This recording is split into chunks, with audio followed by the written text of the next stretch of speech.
ध्यान दीजिए बाबू, आज हम लोग चालू कर रहे हैं। हिस्ट्री पूरा खत्म हो गया आप लोग का, ज्योग्राफी पूरा एंड हो गया है, इकोनॉमिक्स पूरा खत्म हो गया है।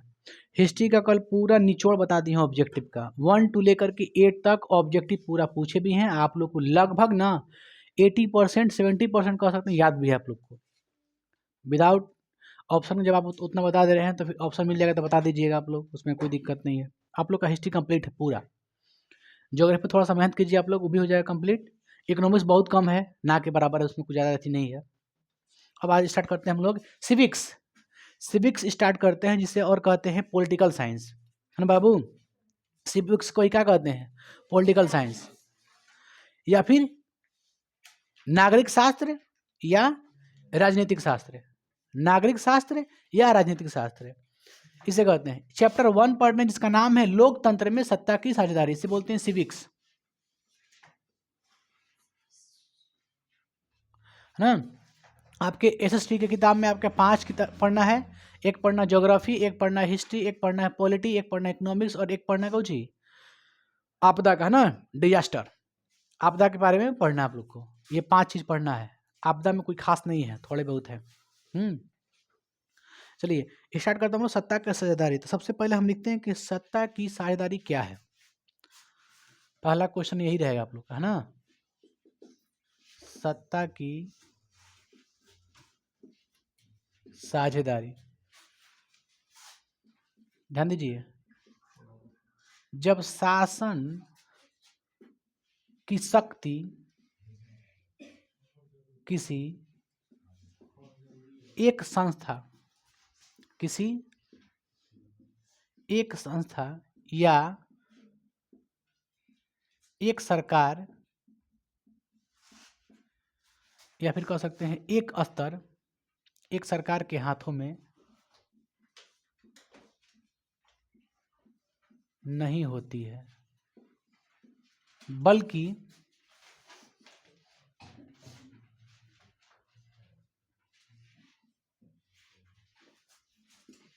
एक से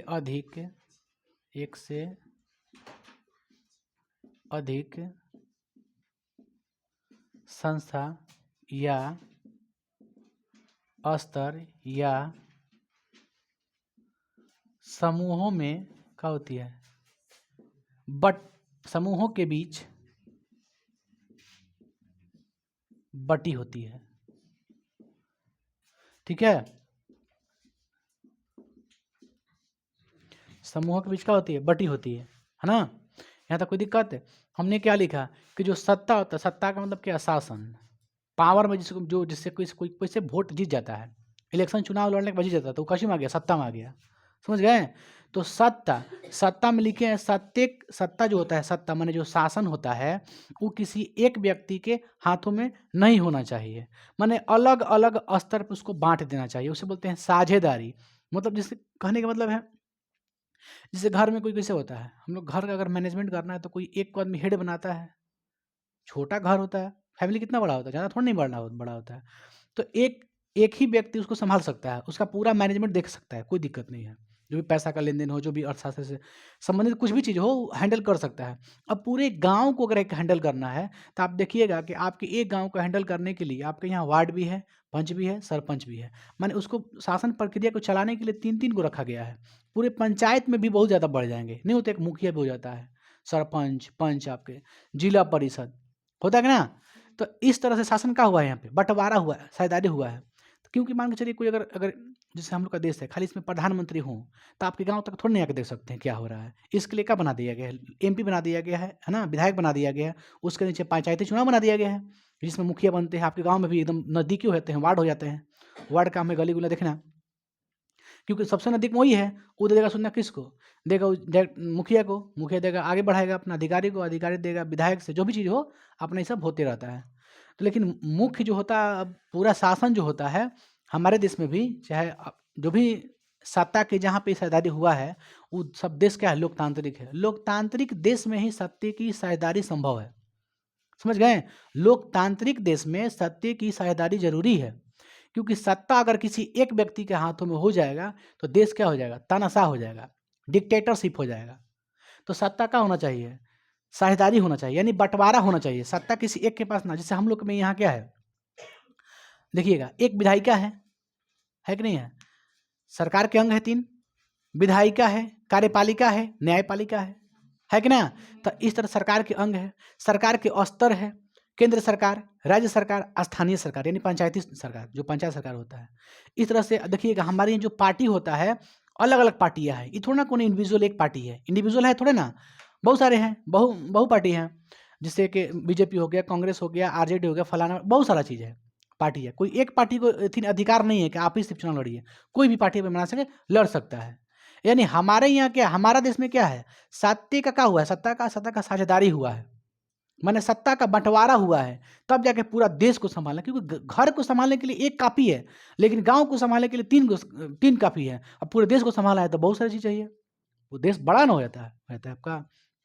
तो देश को संभालने के लिए बहुत सारे शासन का हर जगह बंटवारा हो गया। केंद्र सरकार का अलग है, कोई वित्त मंत्री है, कोई हई मंत्रालय देख रहा है, कोई हऊ मंत्रालय देख रहा है, अलग अलग मंत्रालय 75 को बांट दिया गया है, सिर्फ अलग अलग प्रक्रिया है। तो इसे बोलते हैं सत्ता की साझेदारी। मतलब सत्ता का साझेदारी का मतलब है कि जो सत्ता है किसी एक व्यक्ति के हाथों में ना होकर अलग अलग व्यक्तियों के हाथ में, मतलब सत्ता की क्या होता है, बंटवारा, विभाजन हो जाता है ना। जैसे सरकार के अंग बताइए, आप लोग पढ़े होंगे 9th क्लास में भी कि सरकार का अंग बताओ, इसमें बंटवारे में क्या होता है, लिखे ना कि एक से अधिक संस्था या अस्तरीय समूहों के बीच बटी होती है।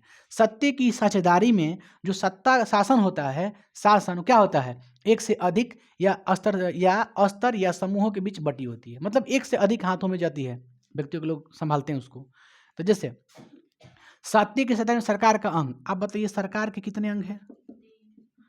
सरकार के अंग, एक होता है आपका विधायिका। विधायिका काम क्या है, कानून बनाना। क्या काम है, कानून बनाना, है ना। एमपी जो होते हैं ना, एमपी होते हैं, चाहे जो विधायक होता है, उसका बनता है, कानून बनाता है, बैठते बैठते विधानमंडल में या फिर सांसद में, पार्लियामेंट में। तो विधायिका होता है ना। एक होता है कार्यपालिका, ठीक है, लेजिस्लेचर, एग्जीक्यूटिव, एक होता है जुडिशियरी, समझ गए। विधायिका, कार्यपालिका और न्यायपालिका।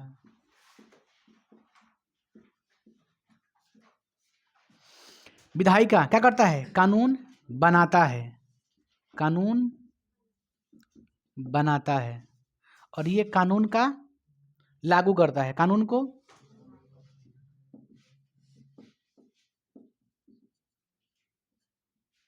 लागू करता है, ये बना दिया, ये लागू कर दिया। और जो उस कानून को नहीं मारेगा, मानेगा, तो क्या किया जाएगा, उसको लतियाने का काम कौन करेगा, न्यायपालिका। तो न्याय दिलाने का काम करेगा।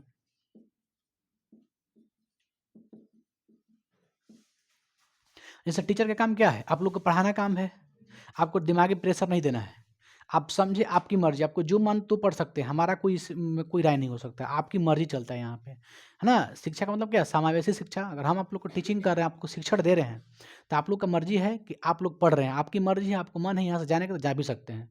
प्रेशर देने का हमारा काम नहीं है। आपको पीटने का अधिकार मेरा राइट नहीं है, भले पीट देता आदमी थोड़ा सा डर के लिए, लेकिन पीटना भी मेरा राइट नहीं है ना। आरटी बनाएगा ना, आरटी 2009 के अनुसार आपको पीटना दंडनीय अपराध है। तो अगर आप कंप्लेन कर सकते हैं तो हमारे ऊपर कार्रवाई हो सकती है, समझ गए। तो ये अलग बात है कि आदमी पीट देता है, लेकिन पीटना अधिकार नहीं है किसी भी हाल में। आपको पुरस्कार भी देना हमको नहीं है, हम पुरस्कार आपको नहीं दे सकते हैं। कोई भी जिससे नहीं होता है तुलना, हम आपको तुलना भी नहीं कर सकते हैं। एजुकेशन का मतलब ये है, एजुकेशन का मतलब है कि बोझ का बस्ता कम करना।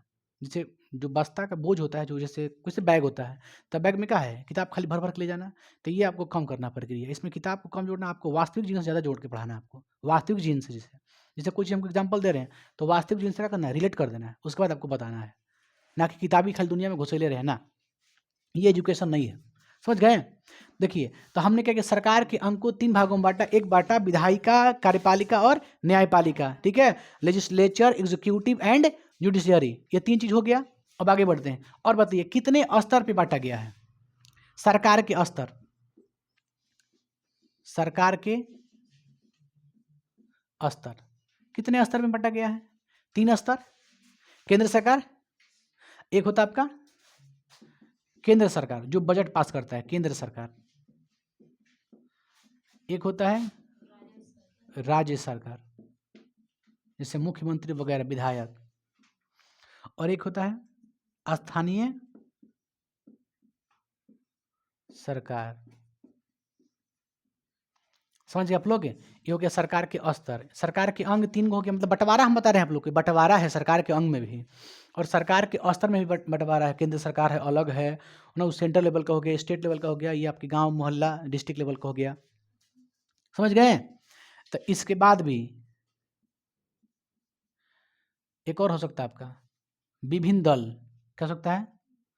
विभिन्न अलग अलग अलग अलग राजनीतिक पार्टियां। पार्टी ऐसे लिखा था ना, पार्टियां। माने यहाँ पे जो जहाँ सत्ता की साझेदारी होती है वहाँ अलग अलग पार्टी भी होता है। कोई एक पार्टी, जैसे कैसे चीन में एक पार्टी है सीसीपी, है ना, चीनी कम्युनिस्ट पार्टी। तो यहाँ पे ऐसा नहीं है, हम लोग के यहाँ बहुत सारे अनेकों पार्टी है।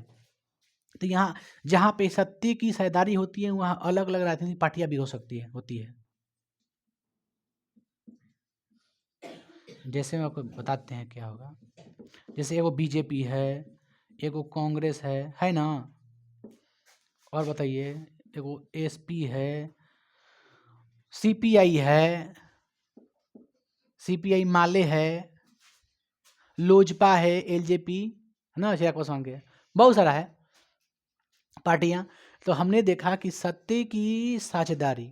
अब बताइए सत्ता की साझेदारी कहाँ संभव होता है पता है? लोकतांत्रिक देशों में। जहाँ पे लोकतांत्रिक देश है वहाँ सत्ता की हिस्सेदारी होगा ही होगा, क्योंकि लोकतांत्रिक देश में लोगों का शासन होता है, न कि सरकार का। यहाँ पे हमारा पावर है, हम जब चाहेंगे तब किसी को हटा सकते हैं। समझ गए? एमपी को भी हटा सकते हैं। अगर आप 10 लाख पर एक एमपी होता है ना, इसमें बहुमत अगर बहुमत में हो जाए लोग कि नहीं इस एमपी को हटाना है, तो गवर्नमेंट को हटाना है इसको, एमपी के खिलाफ अगर हो जाएगा, जैसे 10 लाख पे एक एमपी होते हैं, 6 लाख कह दिया कि नहीं एमपी नहीं, गलत आदमी है ही, तो हट जाएगा वो एमपी, चाहे हम चुनाव करके कितना भी किए हैं। क्योंकि ना, क्योंकि बहुमत नहीं ना उसके साथ है। बहुमत रहेगा तब तब बहुमत में रहिएगा आप, बहुमत नहीं तो बहुमत में रहिए कहाँ से? बस समझिए आप लोग, हम क्या बता रहे हैं। यानी जनता का शासन, लोकतंत्र क्या है? जिसमें जनता का शासन हो। अब्राहम लिंकन का आप लोग पढ़े होंगे ना, अब्राहम लिंकन का क्या परिभाषा था लोकतंत्र का? जनता के द्वारा ही शासन लोकतंत्र होता है। जनता के द्वारा, of the people, by the people, for the people is called democracy. मतलब लोकतंत्र लोकतंत्र है। बस मेरा आप लोग आ रहा है ना? तो आगे बढ़ते हैं, हम लोग देखेंगे लोकतंत्र क्या है। यहाँ से स्टार्ट करते हैं। ये है सत्ता का बंटवारा है। सत्ता का बंटवारा कि सत्ता एक हाथों में नहीं निहित होती है, बल्कि अलग अलग हाथों में निहित होती है, अलग अलग स्तर होते हैं, अलग अलग है ना पार्टियां होती हैं। ये सब चीज़ें हैं। कोई दिक्कत? अब आगे देख लेते हैं हम लोग कि लोकतंत्र क्या है। लोकतंत्र स्टार्ट करते हैं। अच्छा इसका बताइए, इसका इफेक्ट क्या पड़ेगा लोकतंत्र में? जैसे मान के चलिए जो सत्ता की साझेदारी होती है, इसका प्रभाव क्या पड़ता है देश में? तानाशाही क्या हो जाएगा? तानाशाही बताइए, जहाँ पे सत्ता का साझेदारी है वहाँ पे क्या तानाशाह हो सकता है? तानाशाह नहीं हो सकता है। किसी एक व्यक्ति किसी का एक जाति का, चाहे किसी एक व्यक्ति के मतलब खाली अधिकारों के बारे में बात हो सकती है? नहीं, अलग अलग मतलब जितने भी वर्गीकरण है ना, जितने भी हमारे देश में लोग हैं, अलग अलग जातियां हैं, चाहे अलग अलग धर्म के लोग हैं, इस सबको एकजुट एक ही प्रतिनिधित्व करता है। मतलब तानाशाह नहीं होने देता है सत्ता की साझेदारी, है ना। इसमें लोगों की बात सुनी जाती है। सरकार जवाबदेही होता है, सरकार को जवाब देना पड़ता है, क्योंकि लोकतंत्र है, सब जवाब आपको देना है। हमें अभिव्यक्ति का आज़ादी है, हमें बोलने की अधिकार है, हमको पूछने का अधिकार है, आपसे पूछ सकते हैं हम। ठीक है? तो हमें क्या है, हमें अभिव्यक्ति की आज़ादी है, हमें है ना कॉन्स्टिट्यूशन देता है आज़ादी अभिव्यक्ति की, मतलब पूछने की बोलने की आज़ादी देता है। बात आप लोग को समझ में आ रही है? तो पहले ना आप लोग छापिए ना, हम बताते हैं इसका, बताइए इसका प्रभाव क्या पड़ेगा सत्ता की साझेदारी से प्रभाव क्या पड़ेगा? आप सोच के बोलिए।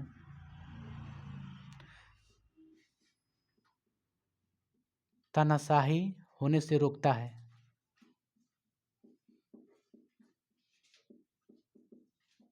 दूसरा, सरकार क्या होते हैं? जवाबदेही होते हैं।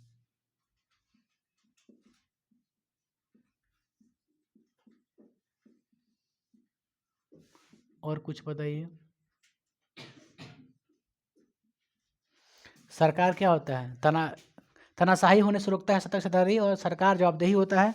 और कुछ कुछ पॉइंट बताइए। सभी वर्गों क्या करता है? सभी वर्गों के प्रतिनिधित्व करता है। आ रहा है बाबू? चलिए 3 गो हो गया ना, ये 3 गो हो गया, काफ़ी है 3 गो। और आपको मन देख लिख सकते हैं, छोड़ दे लेते हैं। ध्यान दीजिए, ये क्या करता है? लोकतंत्र को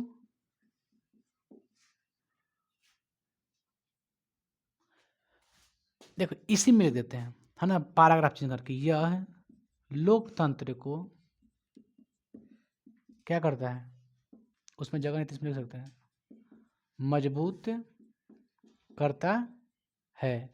यह लोकतंत्र को मजबूत करता है, मतलब तानाशाही होने से बचाता है। अल्टीमेटली सबका मतलब एक ही आ रहा है, इसमें कोई दिक्कत है? तानाशाह होने से रोकता है। और सरकार क्या होता है? इसमें जवाबदेही होता है, सभी वर्गों की प्रतिनिधित्व करता है। और लोकतंत्र को क्या करता है? मजबूत करता है। सत्ता का अगर साझेदारी नहीं हो तो लोकतंत्र मजबूत खाली कहने के लिए लोकतंत्र नहीं है। का जी किसी एक व्यक्ति के हाथों में रहेगा तो जैसी मन तैसी करेगा, ही ना है। इसलिए सत्ता का साझेदारी जरूरी है। तो जिस देश में रखिएगा लोकतंत्र है, और एज्यूम कर लीजिएगा जहाँ लोकतंत्र है वहाँ साझेदारी है, समझ रहे हो? तो अब आगे बढ़ेंगे हम लोग। लोकतंत्र है ना, अब्राहम लिंकन की परिभाषा दे देंगे। उसके बाद पढ़ेंगे कि समाज का जो विविधता है, सामाजिक विविधता, वो बताएंगे। सामाजिक विभाजन क्या है बता देंगे। सामाजिक विभाजन के कारण बताएंगे कि नस्ल, जाति, फलाना ढिकलाना, बहुत सारी चीज़ें हैं, वो खत्म करेंगे। हम यहाँ तक बेल्जियम बताएंगे कहानी, फिर तो बताएंगे श्रीलंका की, यहाँ तक खत्म कर दें। आज पूरा 1 चैप्टर खत्म हो जाएगा एक क्लास में, ठीक है? इसके ऊपर उतारिए आप लोग। आइए बाबू रामधारी, ध्यान दे रामधारी हो ध्यान दे इधर। तो हम लोग क्या पढ़ेंगे बाबू? लोकतंत्र क्या है ना, लोकतंत्र क्या है? Means democracy. What is democracy?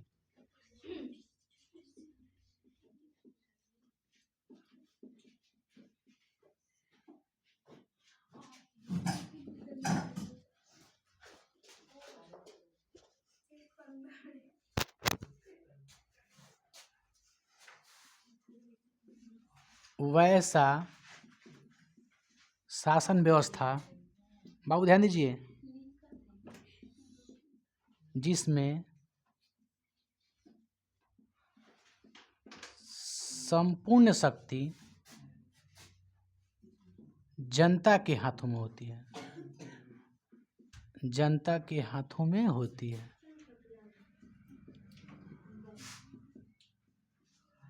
समझ गए? लोकतंत्र, लोक माने लोग और तंत्र माने शासन, लोगों का शासन, ठीक है? लोक माने लोग, तंत्र माने शासन, लोगों का शासन, जिसमें संपूर्ण शक्ति किसके हाथ में होती है? जिसमें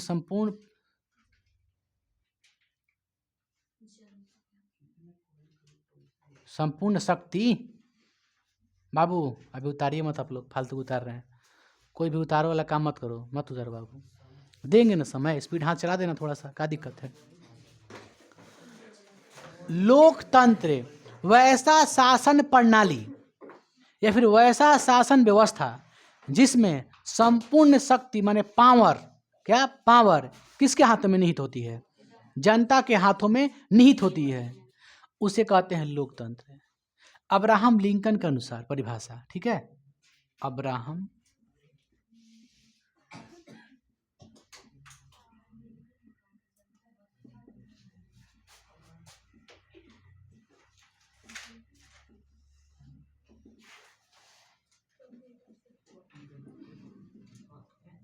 जनता का और जनता के लिए,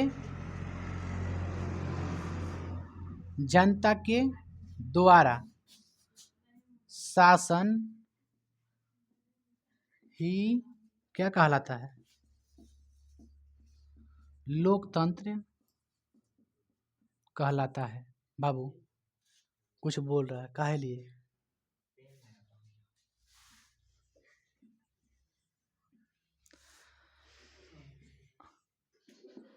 सुनिए, हमने क्या बोला?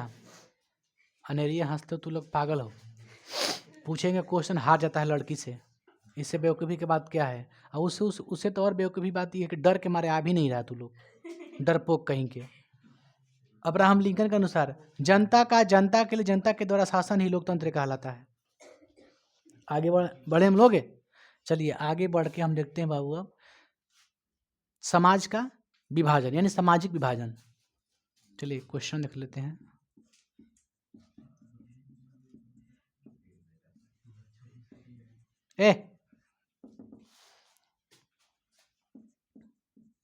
जब सामाजिक विविधता के कारण आपसी क्या हो जाए, आपसी टकराव हो जाए तो हम उसे क्या कहते हैं? तो उसे क्या कहेंगे बाबू? सामाजिक विभाजन कहेंगे। बाबू इसमें कोई दिक्कत? मजनू ध्यान दो।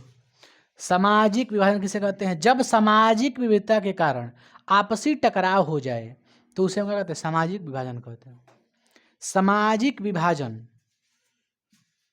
सामाजिक विभाजन एकता और अखंडता के लिए घातक साबित होता है। जो सामाजिक जो विभाजन होता है, समाज में अगर विभाजन हो जाएगा, आप उससे कहिएगा कि वो नीच जाति का है, ये ऊंच जाति के है, ये गोरे है, ये काले हैं, ये ऊंचा है, ये नाटा है, ये बौना है, इस तरह का आप मतभेद रखिएगा तो क्या होगा? अखंडता क्या होगा? जो हमारे देश की एकता है और अखंडता है उसको क्या चोट पहुँचेगी, वो घातक होगा। समझ रहे ना? तो अखंडता जरूरी है। अखंडता का मतलब खंडित ना। जैसे हम लोग का पहला देश क्या था? अखंड भारत था ना? अखंड भारत। अब क्या हो गया है? खंडित भारत हो गया है। पाकिस्तान बना, बांग्लादेश बना, म्यांमार बना, चीन बना, चीन नहीं सॉरी, है ना, वर्मा, ये सब बना, ये सब कट कट के बढ़ गया। अफगानिस्तान बना, उधर बांग्लादेश बना, सब हमारा देश का हिस्सा था। आज अखंड भारत हो जाए तो बहुत बड़ा क्षेत्र हो जाएगा भारत का, नहीं हो जाएगा? तो सामाजिक विभाजन क्या है? तो एकता और अखंडता के लिए क्या है? घातक है, ऐसे बोल दीजिएगा। लिख दें।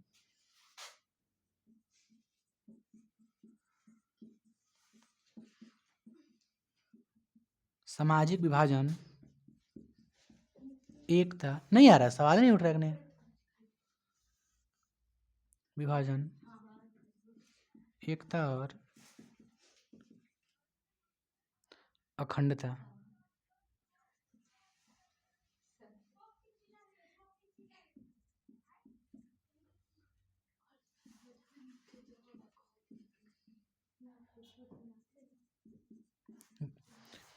सामाजिक विभाजन एकता और अखंडता के लिए घातक होता है। इतना बाबू, इतना गैपिंग हो जा रहा है, नहीं आ रहा है। थोड़ा सा नीचे आ सकता था ना? क्या जाने क्या कह रही है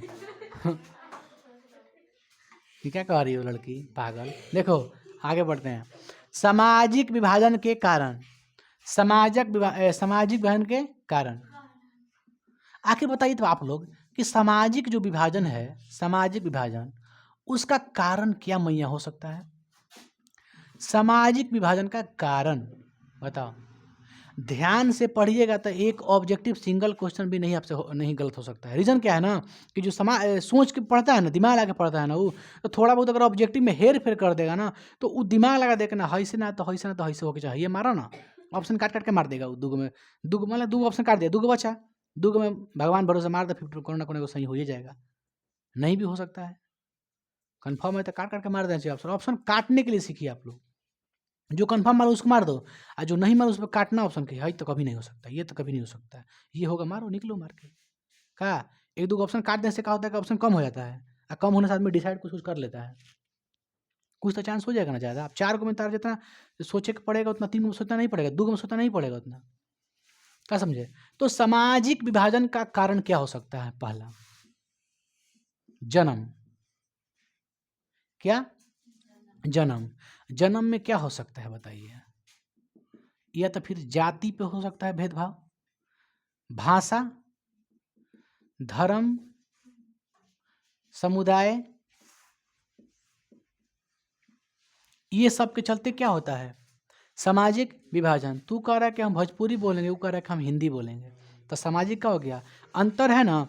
सामाजिक क्या विविधता है, इस विविधता को हमको समर्थन करना है ना, क्या करना है, समर्थन करना है विविधता को ना, हमको ना हतोत्साहित नहीं करना, हमको उसको सम्मान करना है। जैसे हम टीचर हैं, आप सभी लोग अलग अलग भाषीय लोग हैं। मातृभाषा किसको बोलते हैं, जो अपने मोहल्ले जो गाँव में बोलते हैं मातृभाषा उसे कहते हैं। तो आपका अलग अलग मातृभाषा है। तो जब आप मातृभाषा का आपका अलग है, इसका कुछ है, इसका कुछ है, अगर आप हमारे क्लासेस में आएँ तो बताइए हम क्या करेंगे, हम तो शिक्षा समान देंगे ना भाई। लेकिन क्या आप लोग को जो भाषा आपका मातृभाषा है, उसमें आप लोग को हम कुछ कहेंगे कि आपका भाषा को सम्मान नहीं करते हैं, आपके कल्चर को सम्मान नहीं करते हैं, आपकी जो सांस्कृतिक है उसको सम्मान नहीं करते, आपकी भाषा को सम्मान नहीं करते हैं, ये सब तो हम कहेंगे नहीं। नहीं ना कहेंगे भाई। आप लोग का अलग अलग भाषा है, तो एक फ़ायदा ये होगा कि भाषा जो है, भाषा की एक संसाधन के रूप में देखा जाता है। इसलिए कि आपको कुछ और भाषा आ रहा है, इसको कुछ और भाषा आ रहा है, इसको कुछ और भाषा आ रहा है, इसको कुछ और भाषा आ रहा है, तो आदमी एक दूसरे से क्या हो जाएगा, एक दूसरे का होगा इंडिविथी हो जाएगा, अट्रैक्ट होगा, वो कुछ बोलेगा, वो कुछ बोलेगा, कुछ बोलेगा, धीरे धीरे क्या हो जाएगा, जिसको एक भाषा उसको 5 भाषा याद हो जाएगा। नहीं हो जाएगा वैसे, तो आदमी एक दूसरे से बोलते बोलते भाषा ढेर सीख जाएगा, एक से अधिक भाषा सीख जाएगा। तो भाषा से मतलब नहीं, भाषा को भी एकता में लेकर चलना है। लोकतंत्र की यही खासियत है, विभिन्नता में भी क्या होनी चाहिए, एकता होनी चाहिए। समझ गए, यही लोकतंत्र का हिस्सा होता है। तो जाति के आधार पर नहीं बढ़ जाता है, अभी भी जाति है कि नहीं है हमारे यहाँ, जाति बहुत ज़्यादा है। जाति के नाम पे जितना भी इलेक्शन होता है जाति के नाम पे होता है, धर्म के नाम पे होता है। का हमारे यहाँ तो गोरा काला से भेदभाव से नहीं होता है, हमारे यहाँ इलेक्शन जो होता है किस पे होता है, जाति पे होता है। तो हमारे यहाँ जाति का भेदभाव है ना। तब तो एक होता है जाति से सामाजिक विभाजन हो जाता है, हालांकि होना नहीं चाहिए, उसका जात कुछ और, उसका जात कुछ और है, क्या दिक्कत है, आप सबको सम्मान कीजिए। भाषा के आधार पे, इसका भाषा कुछ है, उसका भाषा कुछ और है, सबको सम्मान दीजिए। धर्म के आधार पे अलग अलग वंशज होते हैं, समुदाय होते हैं, नहीं होता है, कोई जाके जंगल में रहता है, कोई कहाँ रहता है, समुदाय उसका अलग है, उसका अलग है। तो समुदाय में भी क्या होता है, मतभेद हो जाता है। लेकिन लोकतंत्र में क्या है, सबको सम्मान देना है आपको। लेकिन इसी सब के कारण क्या होता है, सामाजिक विभाजन हो जाता है। समझ गए आप लोग। और बढ़ते हैं, व्यक्तिगत पसंद, चाहे व्यक्तिगत विविधता, व्यक्तिगत विविधता, जैसे गोरा, काला, गरीब, अमीर, रईस, हाँ चला, गोरा काला गरीब अमीर, ऊंच नीच, ऊंच नीच जाति में आ जाता है।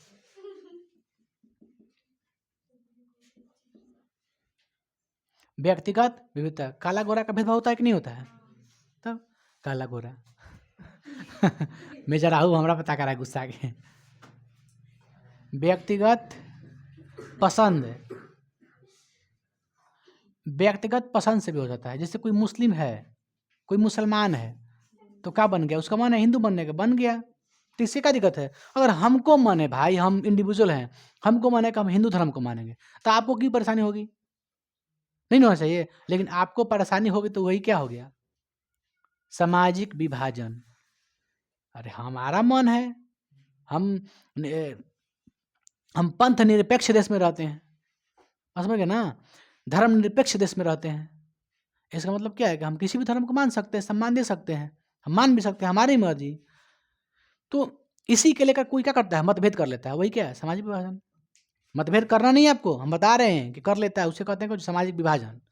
तो एक हिंदू से मुस्लिम बनना और मुस्लिम से हिंदू बनने पर भी लोगों का होती है, दिक्कत होती है, ठीक है।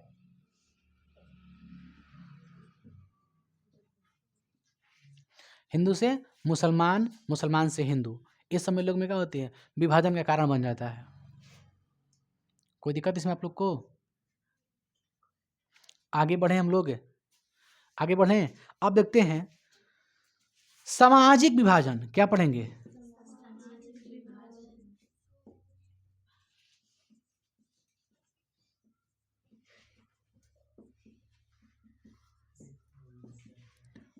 पढ़िए, क्या लिखे हैं,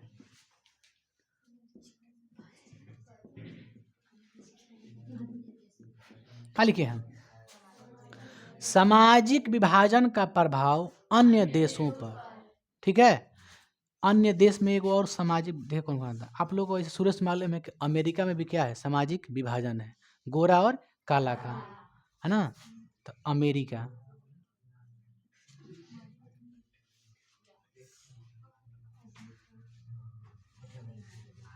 अमेरिका में क्या है किस चीज के लेकर मतभेद है गोरा और काला। गोरा कोई क्या कहते हैं श्वेत ठीक है। बताइए गोरा और काला का मतभेद को कौन खत्म करने का प्रयास किए थे मार्टिन लूथर किंग। उन्हें ही क्या कहते हैं ब्लैक गांधी ठीक है क्योंकि उन्होंने क्या कर दिया काला गोरा का मतभेद खत्म किया इसलिए ब्लैक गांधी कहते हैं उसे। मार्टिन लूथर और मार्टिन लूथर किंग अलग हैं।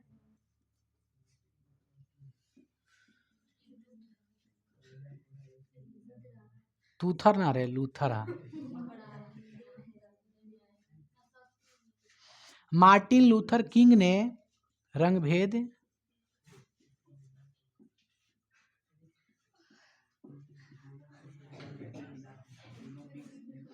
कोई दिक्कत इसमें बाबू इसमें कोई दिक्कत है आप लोगों को। अब आते हैं एक और है नीदरलैंड क्या है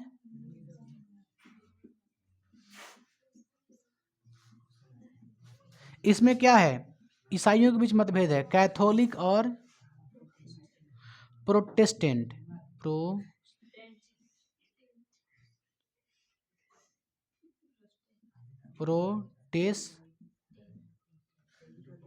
प्रोटेस्टेंट में दोनों में क्या है आपसी मतभेद है आपसी मतभेद।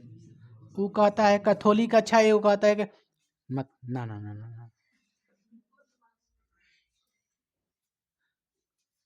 हरामपाना मत दिखाओ बाबू पीछे कोई भी हो हरामपाना मत दिखाओ ना तो ठेठरिया के बहरिया फेंकम। बस सुन ला उतना ही अच्छा बना काबिल बना एकदम बड़ा घरे रहा ऐसा बनने का काबिल था।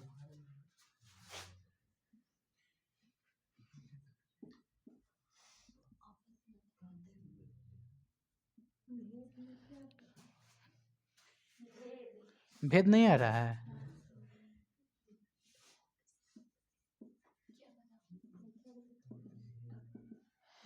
आपसी मतभेद है मतलब कैथोलिक और प्रोटे ये अलग अलग मैटर बताए ना आप लोग कोई मानता है बाइबल को ऊपर कोई मानता है पोप को अलग ऊपर है ना।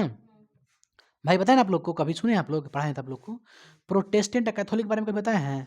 कैथोलिक कहता है कि कोई कहता है कि हम हमारा गुरु रहेंगे कोई चीज पोप ऊपर रहेंगे ये कहता है कि ना हमारा बाइबल रहेगा ऊपर बाइबल के ऊपर तब जाकर पोप मानता है कोई पोप के ऊपर कैथो थी बाइबल को नीचे मानता है। उसमें अलग अलग बताएं देखिए ना कोई शॉर्ट्स वीडियो में डाल के बताएं आप लोग को। कैथोलिक और प्रोटेस्टेंट ये दोनों में क्या है आपसी मतभेद है मतभेद को सौहार्द भी कहते हैं।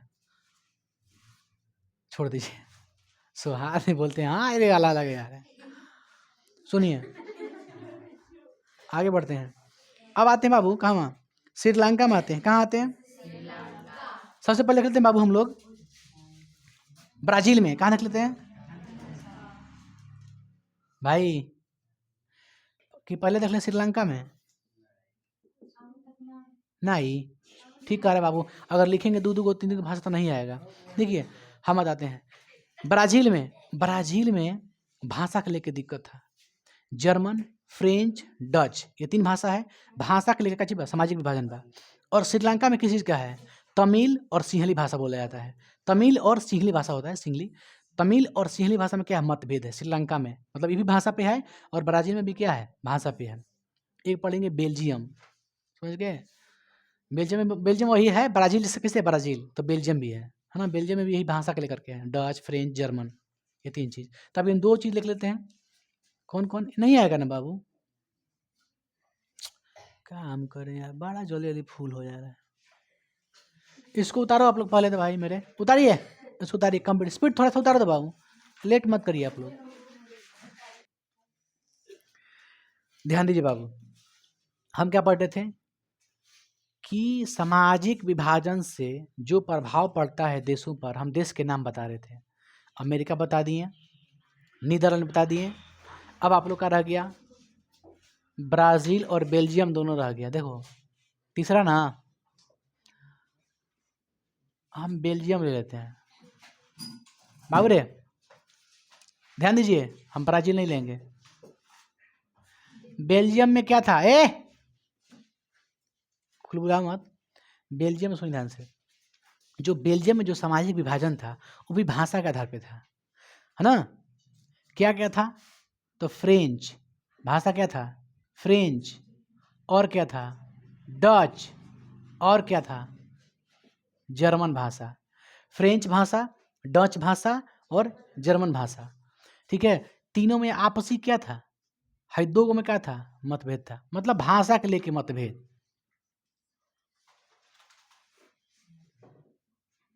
भाषा के कारण मतभेद।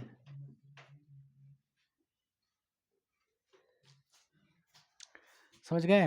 भाषा कारण मतभेद।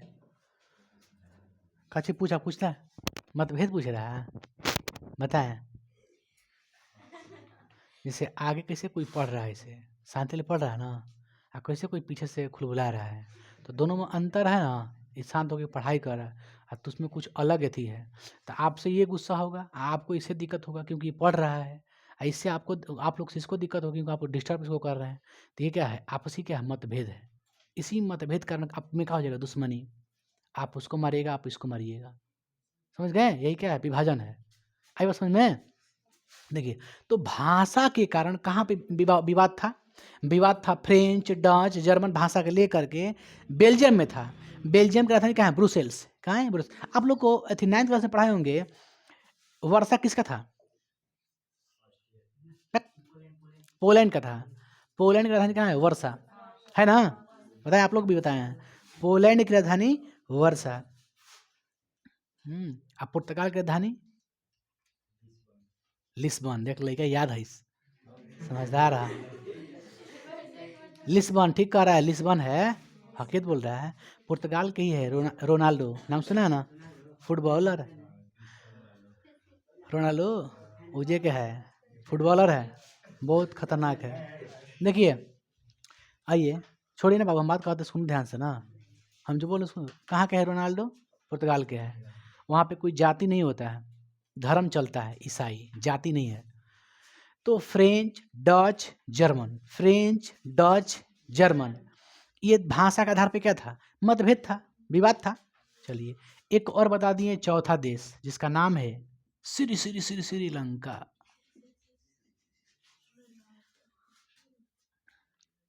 तमिल और सिंहली, भाषा के आधार पे। तमिल भाषा,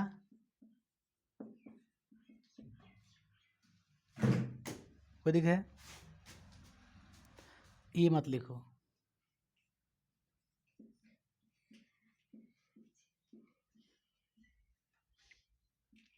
ये कभी भी उभरा नहीं था, 2009 में उभर गया है, क्योंकि उस समय भी इसके अंदर मतभेद होने के कारण भी इसने क्या किया?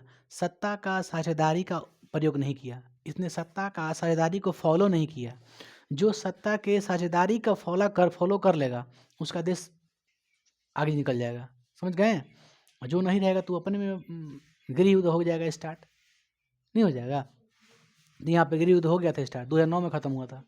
आज भी श्रीलंका में शायद, म्यांमार में है, ताना अभी ये है, सैनिक शासन है म्यांमार में। उस पर कोई देखो क्या कर रहा है। यहाँ तक कोई दिक्कत आप लोग को? 2 देश हम लोग देख लिए। अब पढ़ते हैं, अब हम देख लेते हैं बाबू,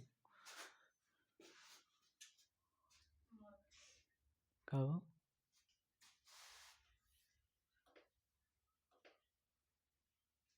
क्वेश्चन।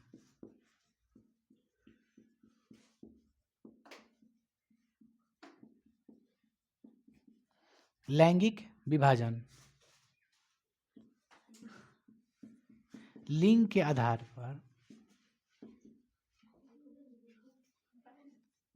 पर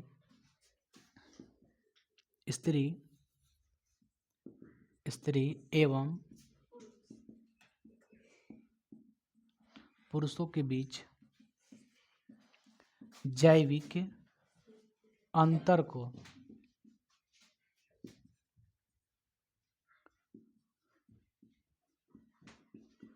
लैंगिक विभाजन कहते हैं। समझ गए? नहीं होता है, ये स्त्री है, ये पुरुष है। बताइए 1918 में कहाँ पे मताधिकार प्राप्त हुई थी? इंग्लैंड में। हाँ, ये सब याद रखो, इम्पोर्टेंट है। तो लैंगिक विविधता विविधता क्या है, चाहे लैंगिक विभाजन क्या है? लिंग के आधार पर होने वाले विभाजन, लिंग के आधार पर होने वाले विविधता को क्या कहते हैं? लैंगिक विभाजन कहते हैं। लिंग के आधार पर स्त्री एवं पुरुषों के बीच जैविक अंतर को लैंगिक विभाजन कहते हैं। ठीक है, आगे बढ़ते हैं बाबू। अब देख लेते हैं हम लोग धर्म निरपेक्ष या पंथ निरपेक्ष। ठीक है, क्वेश्चन समझिए।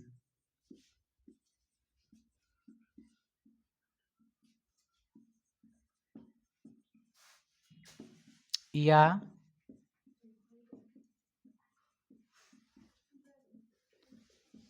पंथ निरपेक्ष राज्य क्या है? ठीक है, वैसा राज्य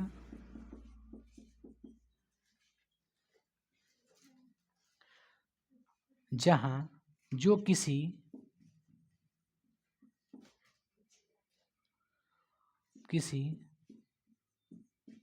निजी धर्म,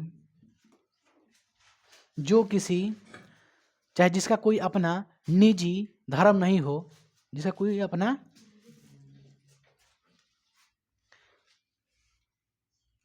जिसका कोई अपना निजी धर्म, कोई अपना निजी धर्म नहीं हो, बल्कि सभी धर्मों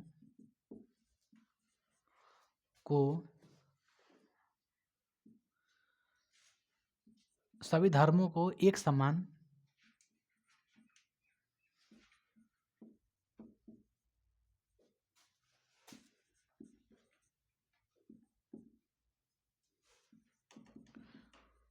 समान स्वीकार करते हैं, मानता है, भी कुछ भी सकते हैं, एक समान मानता है उसे, सही सकते हैं, सभी धर्मों को सम्मान देता है, उसे धर्मनिरपेक्ष राज्य कहते हैं।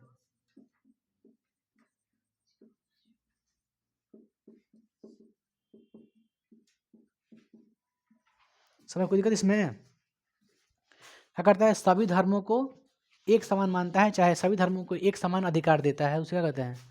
धर्मनिरपेक्ष। कुछ दिक्कत है बस देखो ध्यान से। वैसा राज्य जिसका कोई अपना निजी धर्म नहीं हो, बल्कि सभी धर्मों को एक समान का देता हो, अधिकार देता हो, उसे कहते हैं धर्मनिरपेक्ष या पंथ निरपेक्ष। हमारा देश कैसा है? धर्मनिरपेक्ष है। किसी विशेष जाति चाहे किसी विशेष धर्म के लिए बात करता है? नहीं, सबके धर्म के लिए क्या है? धर्मनिरपेक्ष है, मतलब सभी धर्म के लिए एक समान अधिकार मिलेगा आपको। ई ना कि हर धर्म को अलग मान लेते हैं, जिसने होता है कि हाँ हिंदू धर्म को मान लिए राष्ट्रीय धर्म, ऐसा कुछ है? नहीं ना है। चाहे किसी एक भाषा को मान लेते हैं राष्ट्रीय भाषा, ऐसा नहीं है। तो बंगाली का बंगाली में पढ़ाई करता है, मराठी में, तेलुगु में, जो भी है ना, जो कन्नड़ है कन्नड़ में बात पढ़ाई करता है अपना। आगे बढ़ते हैं, आगे बढ़े हम लोग। यहाँ तक कोई दिक्कत आप लोगों को? अब आते हैं बाबू, हम लोग बेल्जियम के बारे में पढ़ रहे हैं कि बेल्जियम ने कैसे अपना सत्ता की साझेदारी का प्रयोग करके वो इस विभाजन से अलग निकला, मतभेद से अलग निकला। समझ गए? बेल्जियम की स्थिति क्या पढ़ते हैं?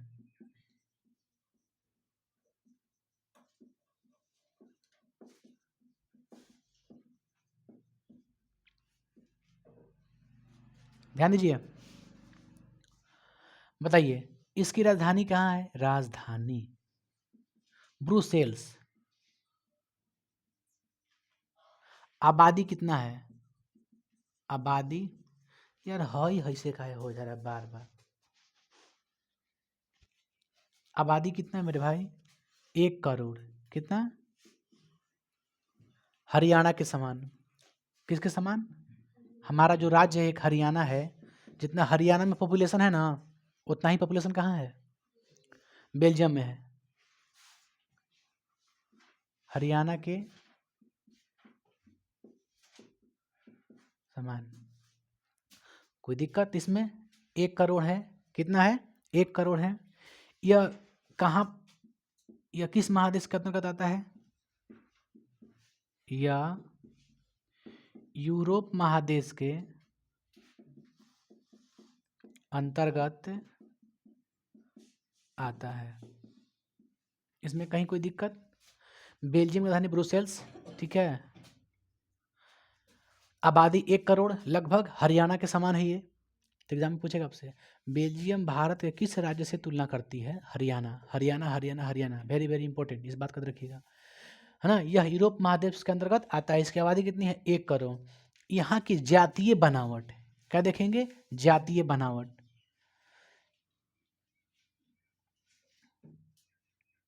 इसको पॉइंट से कर दें इसे, बेल्जियम के जातीय बनावट, बेल्जियम की जातीय बनावट समझिए। डच, कौन भाषा बोलने वाले लोग हैं? डच भाषा बोलने वाले। तो हम बेल्जियम को देख रहे हैं ना बाबू, तो बेल्जियम क्या रखिएगा? बेल्जियम की जातीय बनावट, बेल्जियम की जातीय बनावट। बेल्जियम के 2 मुख्य इलाका है, 2 मुख्य कह सकते हैं क्षेत्र हैं। एक है फ्लेमिश और दूसरा क्या है? वेलेनिया। क्या है? फ्लेमिश और वेलेनिया।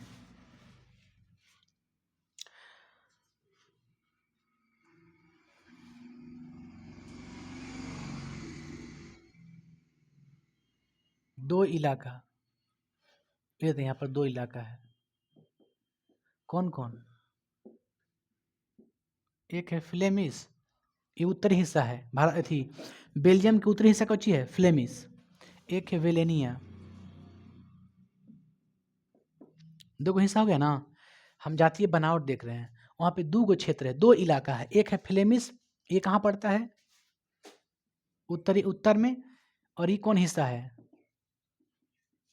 दक्षिणी हिस्सा, ये दक्षिणी हिस्सा है।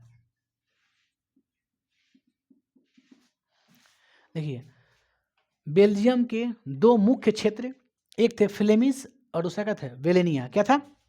फ्लेमिश इलाका और दूसरा वेलेनिया। फ्लेमिश इलाका और वेलेनिया। फ्लेमिश क्षेत्र कहिए चाहे इलाका कहिए, बोले ना कि 2 इलाका थे इसके। जातीय बनावट हम देख रहे हैं, सबसे पहले हमने क्या देखा? 2 इलाका। 2 इलाका में फ्लेमिश और एक क्या था? वेलेनिया। आप जैसे आपको मन है सुंदर बना सकते हैं। देखिए अब समझिए यहाँ पे क्या था बाबू? डच भाषा बोलने वाले लोग कितना थे? 59% थे। कितना परसेंट थे? 59% थे। कितना परसेंट थे? 59% थे। और फ्लेमिश में फ्रेंच बोलने वाले लोग कितना थे? फ्लेमिश में कितना हो गया? डच हो गया 59%, और बेलेनिया में कितना परसेंट? French 59%, sorry 40%। क्या परसेंट? और बेल्जियम के अन्य हिस्सा, जो बेल्जियम देश है ना, उसके अन्य हिस्सों में जर्मनी भी बोले, जर्मन भाषा भी बोलता है लोग। समझ गए? यहाँ पे 3 भाषा था, डच, फ्रेंच और एक भाषा कौन था? जर्मन। 1%। जर्मन क्या परसेंट? 1%। उसको बाद में लिखेंगे जस्ट। चलिए देखा, अन्य हिस्सों में, अन्य हिस्सों में जर्मन भाषा 1% बोली है। उतना नहीं लिखेंगे हम डिटेल में, आप समझिए। अब बताओ, गलती कर दी बाबू, समझो। पहले इसको लिख लेते हैं तब उसको लिखेंगे। फ्रेंच ज़्यादा है कि डच ज़्यादा है? ज़्यादा कौन है? डच है। तो बहुसंख्यक कौन है, अल्पसंख्यक कौन है? डच। डच भाषी लोग क्या है? बहुसंख्यक है।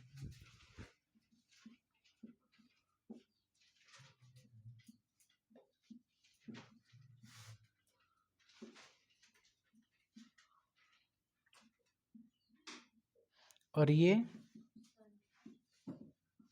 अल्पसंख्यक है। डच कै परसेंट? 59%। फ्रेंच कै परसेंट है? 40%। डच बोले वाला 59%, फ्रेंच बोले वाला 40%। अब बहुसंख्यक वो अल्पसंख्यक। लेकिन ये जो था ना, ये आर्थिक और ध्यान दीजिए बाबू, बहुत इंपॉर्टेंट लिख रहे हैं, और राजनीतिक रूप से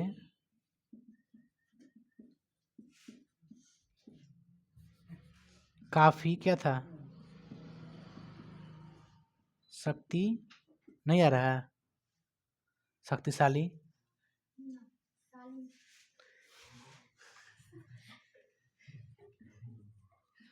काफी क्या था, शक्ति। अब आ रहा है ना बाबू, इतना सब नीचे नहीं आएगा। चलिए अब समझिए बात को।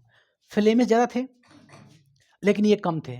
कम होने के बावजूद भी इनके पास क्या पावर था, आर्थिक पावर थी, पैसा बहुत ज़्यादा था। राजनीतिक में इन्हीं का बोलबाला था। समझ बात को हम क्या बता रहे हैं। राजनीतिक में भी फ्रेंच ज़्यादा थे, मतलब पॉलिटिकल चीज़ में हम हाई कानून बने, हमारे लिए फ़ायदा हो, अपने बारे में सिर्फ सोचते थे ये लोग। ठीक है, ये अल्पसंख्यक थे लेकिन आर्थिक रूप से और राजनीतिक रूप से क्या थे, मजबूत थे। समझ गए। और ये बताइए फ्लेमिश कितना परसेंट थे, फ्लेमिश में डच भाषा बोलने वाले 59% थे। अब बताइए 59% डच भाषा बोलने वाले लोग थे। ये क्या थे, बहुसंख्यक थे लेकिन आर्थिक और राजनीतिक रूप से काफ़ी शक्तिशाली नहीं थे, ये कमज़ोर थे।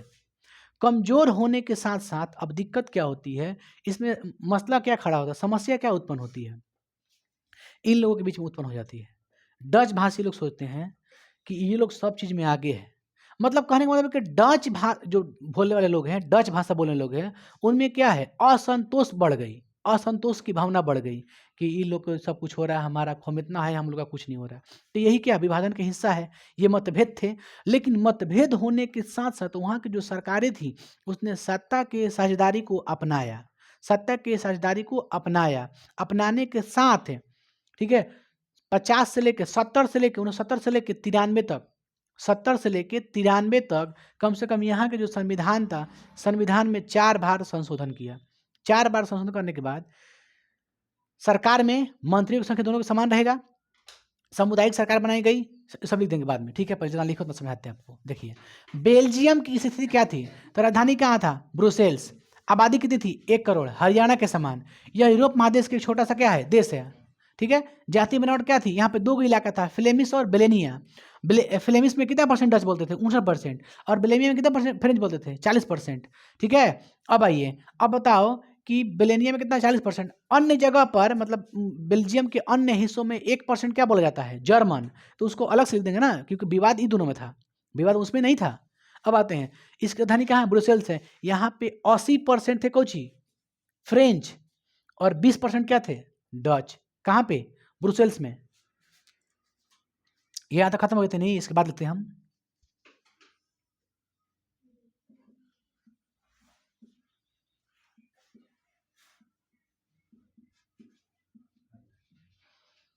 बाबू रे समझो मेरी बात को। 80% कौन थे, हाई, कौन, फ्रेंच, और 20% कौन थे, डच। कहाँ पे बाबू, राजधानी ब्रुसेल्स में, बेल्जियम राजधानी ब्रुसेल्स में। यहाँ पे 80% फ्रेंच और 20% डच, 1% लोग क्या बोलते हैं, जर्मन।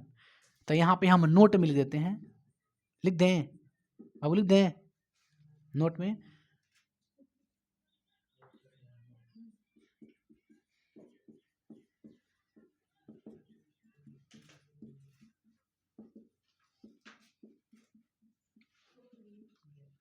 हिस्सों में। अरे यार नहीं खियावत, नहीं खियावत। 1% और ऊपरे 1% जर्मन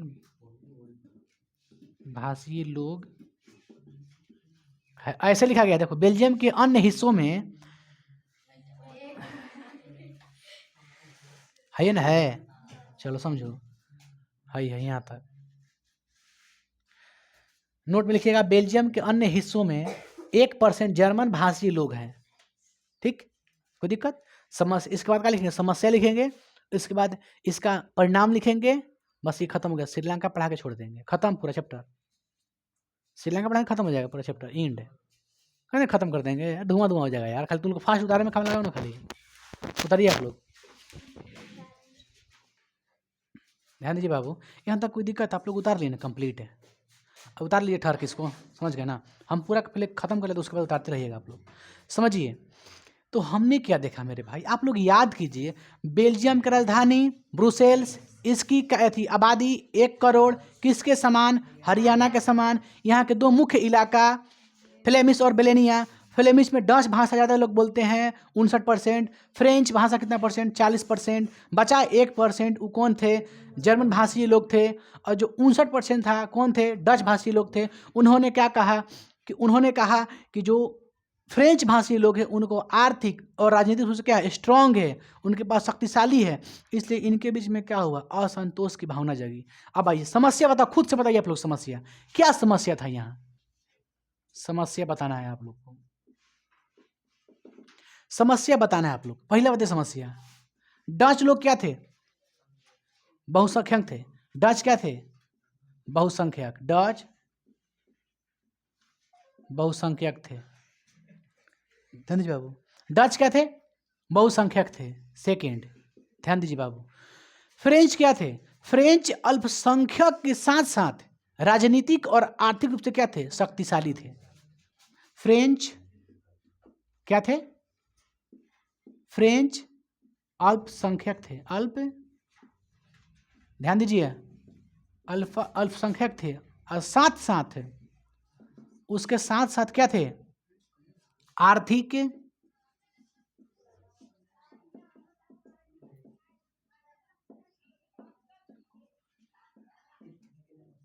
ना। अभी क्लास खत्म हो रहा है हम लोग का, समझिए। फ्रेंच अल्पसंख्यक थे, फ्रेंच क्या थे, अल्पसंख्यक थे, लेकिन साथ साथ वह आर्थिक और राजनीतिक रूप से क्या थे, शक्तिशाली थे। बाबू रे, अब बताइए थर्ड में क्या हुआ, क्या हुआ थर्ड में, तो डच भाषी लोग डच भाषी लोग के बीच में क्या बढ़ा, असंतोष बढ़ गया।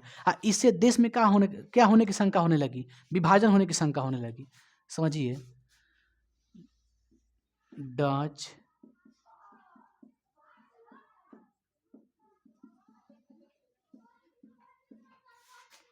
असंतोष, ध्यान दीजिए बाबू, असंतोष की क्या बढ़ी, असंतोष की भावना बढ़ गई, असंतोष की भावना बढ़ी।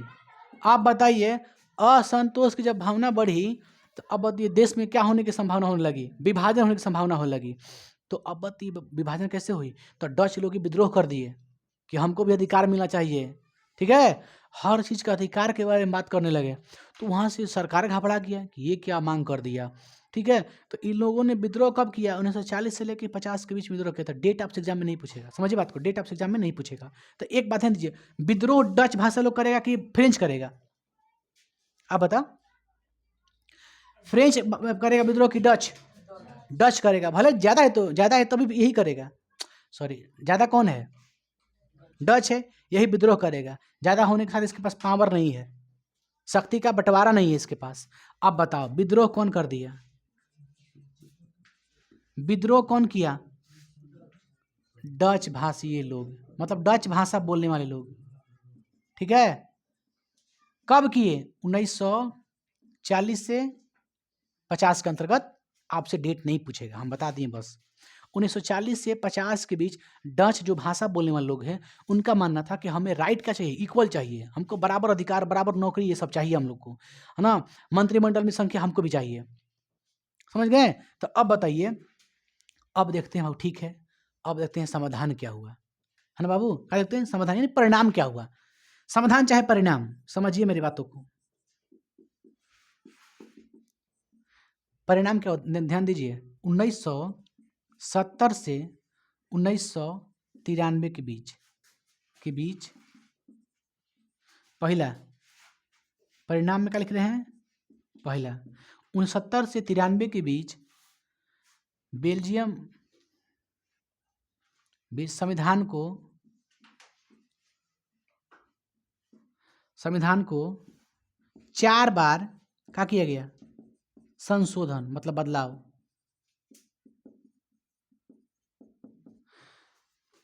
संशोधन करके क्या अपनाया गया, सत्ता में साझेदारी को अपनाया गया। संशोधन करके बेल्जियम ने क्या किया? सत्ता की साझेदारी को क्या किया? को अपनाया। कोई दिक्कत है? इसने क्या किया? सत्ता की साझेदारी को अपनाया। इसका मतलब क्या है? सत्ता का साझेदारी का मतलब क्या है? जो शक्ति है, शक्ति का किया बंटवारा कर दिया। बात समझ रहे हो आप लोग? तो इसने किसी को अपनाया? सत्ता की साझेदारी अपनाया, ना कि बहुसंख्यकवाद अपनाया। बहुसंख्यकवाद अपनाया है, अल्पसंख्यकवाद अपनाया है? नहीं अपनाया। यही श्रीलंका गलती कर देता है। श्रीलंका पता क्या अपनाता है? वहाँ पे बहुसंख्यकवाद अपना देता है, जो कि वहाँ पे क्या स्टार्ट होता है? वहाँ पे गृह युद्ध आरंभ हो जाती है। श्रीलंका जो गवर्नमेंट थी उसने 48 में तो श्रीलंका आज़ाद हो जाता है, लेकिन वो कभी भी एथी का अपनाता नहीं है। वो सत्ता की साझेदारी नहीं अपनाता। वो क्या अपनाता है? बहुसंख्यकवाद अपनाता है, जिस कारण उसको 2009 हो जाता है उसको सफल होने में। समझ गए? ये तुरंत हो जाएगा। 70 से 93 तक क्या किया गया? संविधान में 4 बार संशोधन करके क्या अपनाया गया? सत्ता में साझेदारी को अपनाया गया। अब देखिए सेकेंड, केंद्र सरकार में डच और फ्रेंच भाषी लोग की मंत्रियों की संख्या समान की गई। समझ गए? क्या किया गया?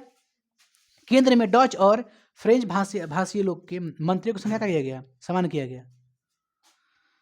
हमने क्या बोला? केंद्र सरकार चाहे केंद्र में डच और फ्रेंच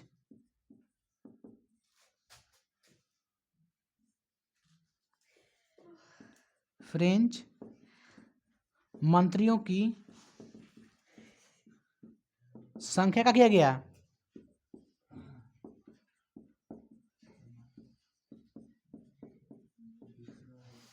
समान किया गया। हमने क्या बताया? समझिए बात को। हमने क्या किया? क्या लिखा हमने?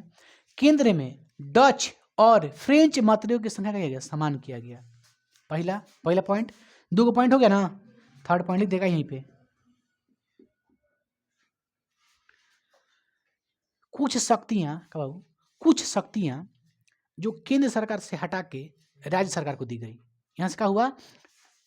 मतलब जो शक्तियां हैं, शक्ति का किया गया बंटवारा किया गया, माने केंद्र सरकार से हटा के राज्य सरकार को दिया गया।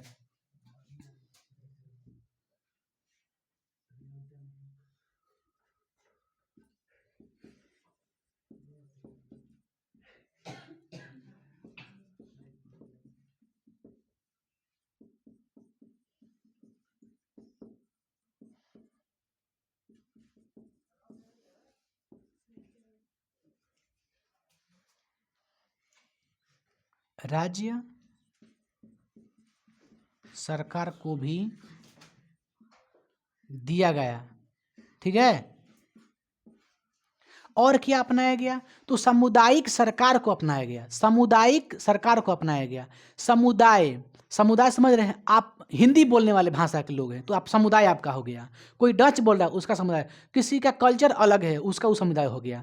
तो सामुदायिक सरकार बनाई गई, यानी भाषा के आधार पर चुनाव किया गया कि अगर संस्कृत कोई बोलने वाला है तो संस्कृत लोग उसको वोट दे के संस्कृत के एक मंत्री बनाएगा अपना। तो एक सामुदायिक सरकार वो चुनेगा अपना, एक डच वाला चुन लेगा, एक फ्रेंच वाला चुन लेगा, जो भी भाषा के लोग हैं वो अपना अपना क्या बनाएगा? सामुदायिक सरकार बनाएगा, यानी समुदाय की सरकार बनाएगा एक। समझ गए बात को ना? डच वाला एगो बनाएगा, फ्रेंच वाला एगो बनाएगा, जर्मन वाला एगो बनाएगा, मतलब इस तरह से। तो वहां पर क्या अपनाया गया? सामुदायिक सरकार अपनाया गया, यानी डच और फ्रेंच भाषा के बोलने वाले अलग अलग मतलब लोगों को चुना गया। डच के डच भाषा बोलने वाला चुनेगा, फ्रेंच के फ्रेंच भाषा वाला, क्योंकि अगर कोई भी काम करना है तो डच बोलेगा तो डच समझ पाएगा, फ्रेंच तो समझ नहीं पाएगा, तो फ्रेंच वाला को अलग अलग कर दिया। तो यहाँ पर क्या अपनाया गया? तो कहिएगा सामुदायिक सरकार बनाने के लिए, है ना, सामुदायिक सरकार अपनाई गई, सामुदायिक सरकार को अपनाई गई। बाबू थोड़ी सुनिए एक बात, भाई थोड़ा सा मिटका दे क्या है यहाँ से लड़का, कोई दिक्कत नहीं आप लोग को? इसको मिटाते हैं, आप लोग उतार लिए हैं ना? बस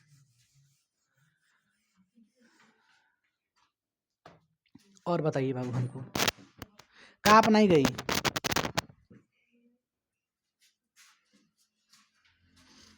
कब हुआ? भाषा संस्कृति, शिक्षा के आधार पर क्या बनाई गई? सामुदायिक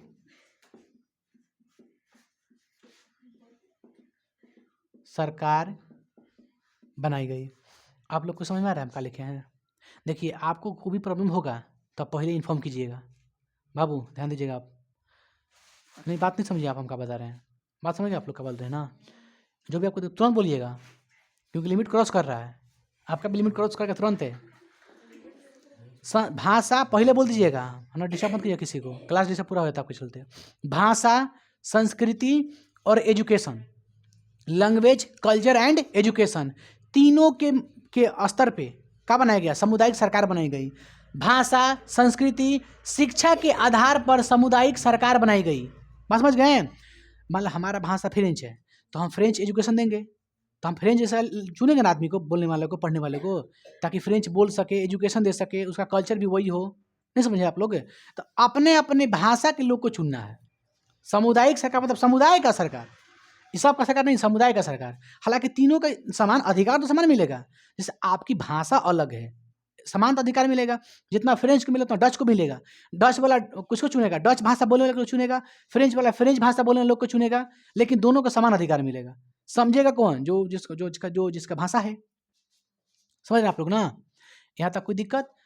भाषा, शिक्षा आधार पर क्या किया गया? सामुदायिक सरकार बनाया गया। और कोई दिक्कत इसमें? ये यहाँ से क्या होती है? खत्म होती है आप लोग का। बेल्जियम का होती है खत्म। एक और लिख देते हैं, पांचवा। अच्छा ये बताइए, दिक्कत और कहाँ थी? ब्रुसेल्स में थे, वहाँ पर 80% क्या थे? फ्रेंच थे। 80% क्या थे?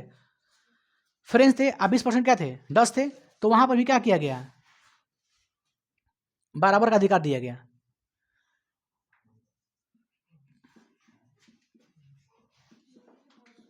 ब्रुसेल्स में भी डच और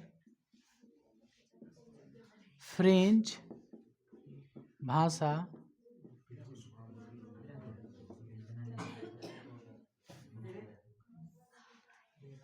भाषीय लोगों को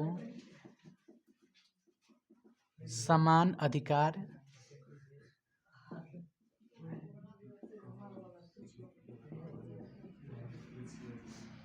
आपको इसमें कोई दिक्कत है? बेल्जियम में आपको कोई दिक्कत है? बेल्जियम में कोई दिक्कत है? कुछ भी दिक्कत नहीं होना चाहिए आप लोगों को बेल्जियम में। बताइए, बेल्जियम की राजधानी ब्रुसेल्स, उसकी आबादी 1 करोड़, किसके समान? किस महादेश के अंतर्गत? उसका 2 क्षेत्र महत्वपूर्ण है, कौन कौन? फ्लेमिश और ब्लेमिया। फ्लेमिश में कौन भाषा ज़्यादा बोलते हैं? डच। अब ब्लेमिया में कै %? फ्लेमिश में कितना %? 59%। जर्मन भाषी लोग 1%। बताइए 59% में दिक्कत था ताकि डच %। किसने विद्रोह किया? डच कि फ्रेंच? डच ने किया। डच कै %? 59। क्यों किया? क्योंकि आर्थिक राजनीतिक रूप से क्या था? कमजोर था।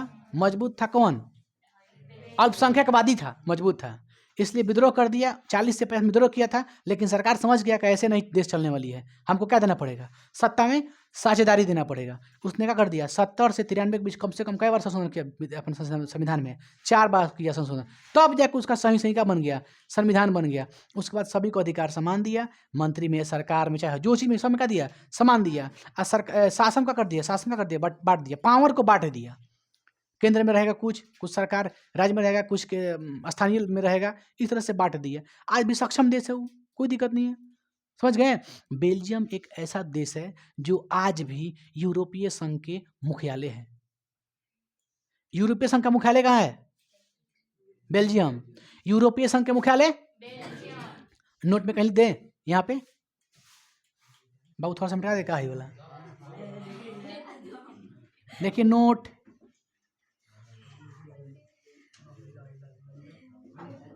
यूरोपीय संघ का मुख्यालय कहाँ है?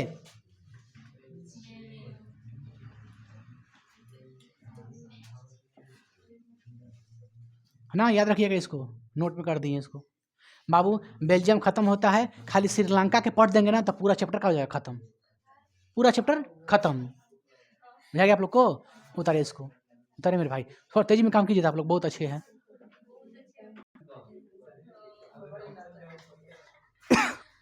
खैनी का सरकने लगा बाबू।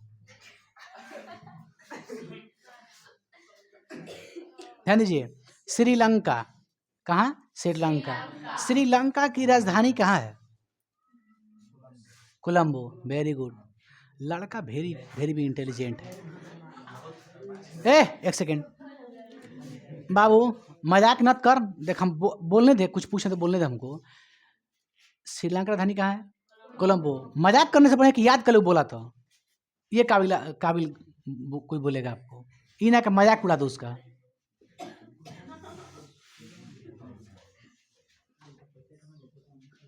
राजधानी कहाँ है? आइए आइए स्क्रीन पे आइए, इसकी राजधानी कहाँ है? कोलंबो है श्रीलंका की। अब बताओ मेरे भाई, श्रीलंका किस महादेश के अंतर्गत आता है? एशिया। यह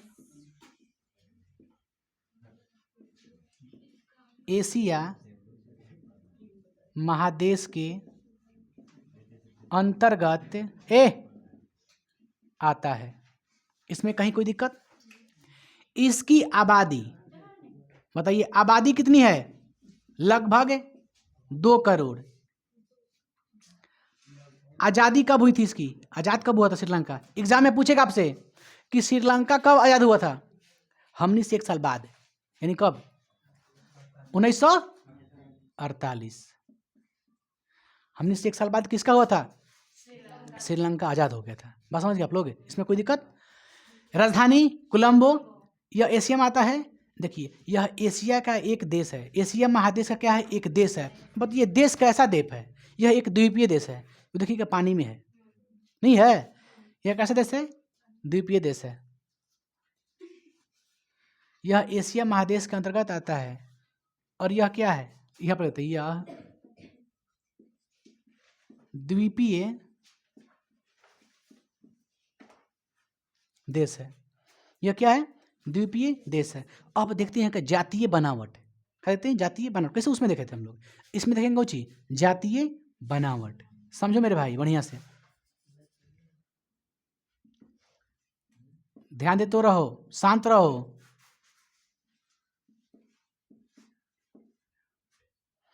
जातीय बनावट समझो। जातीय बनावट में हम लोग धोखा देखेंगे। एक देखेंगे सिंहली, क्या देखेंगे? सिंहली भाषा। सिंहली क्या है? भाषा है। सिंहली भाषा बोलने वाले लोग थे कहाँ पे? श्रीलंका में थे। कौन भाषा बोलने वाले लोग?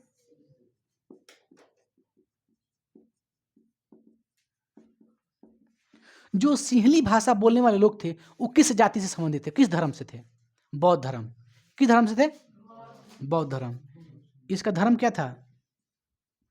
बौद्ध। क्या थे? बौद्ध थे। इसमें कहीं कोई दिक्कत? एक हो गया जातीय बनावट, सॉरी थी। सिंहली क्या परसेंट? 74%। क्या परसेंट? एक हो गया ना, एक पार्ट। दूसरा पार्ट समझिए आप लोग। दूसरा पार्ट थे तमिल भाषी लोग। कौन थे? तमिल भाषा के बोले वाले लोग, तमिल। ये क्या परसेंट थे मेरे भाई? क्या परसेंट थे? 18% थे। क्या परसेंट? 18%। 18%। इसमें कौन कौन जाति के लोग थे? हिंदू प्लस मुसलमान दोनों थे। हिंदू प्लस मुस्लिम। बाबू समझिएगा इस चीज को बढ़िया से, थोड़ा सा इसको समझिएगा बढ़िया से। देखिए, इसमें तमिल भाषा में क्या था कि 18% तमिल भाषा बोलने लोग थे। तमिल भाषा में भी कुछ कुछ भारतीय थे और कुछ कुछ श्रीलंकाई थे। माने मूल निवासी थे और कुछ कहाँ के थे? भारतीय थे। माने जो भारतीय जो पूर्वज थे ना, उसमें के पूर्वज काम करने के लिए, मजदूरी करने के लिए कहाँ गए थे? श्रीलंका में गए थे। वो भी कैसा भाषा बोलते थे? तमिल। पूछो क्यों तमिल बोलता होगा? तमिल क्यों बोलता होगा भारतीय? क्योंकि श्रीलंका कहाँ से जाएगा? श्रीलंका जाएगा नीचे से। यहाँ से श्रीलंका कोची है? श्रीलंकन है, तो यहाँ से यहाँ आएगा। और यहाँ पे क्या बोला जाता है? तमिल भाषा बोला जाता है। साउथ में तमिल भाषा चलता है ना, सगरी यहाँ तेलुगु कन्नड़ी सब चलता है आपका, अलग अलग भाषा। लेकिन तमिल तो साउथ में ना है। वहाँ से गए थे कहाँ काम करने के लिए? श्रीलंका। तो कुछ भारतीय भी थे और कुछ मूल निवासी भी थे। तो समझिए 13% क्या थे? 13% मूल निवासी थे। कहाँ के? श्रीलंका के थे। 13% वास्तविकता में वहीं के निवासी थे। 13% कहाँ के मूल निवासी थे? यह लिख दें।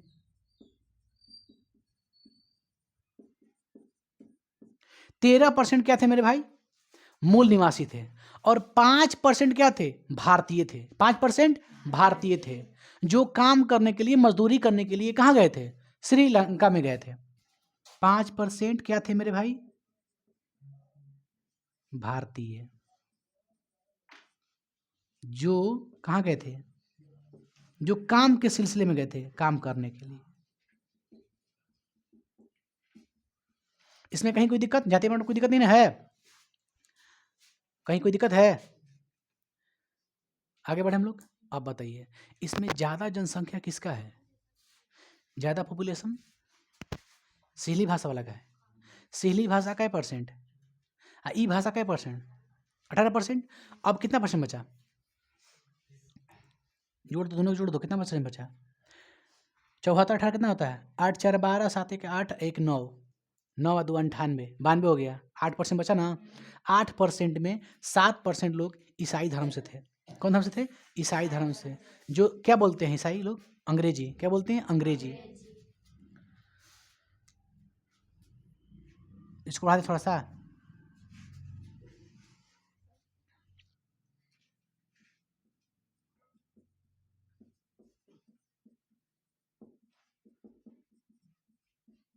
आठ परसेंट ना, 7%।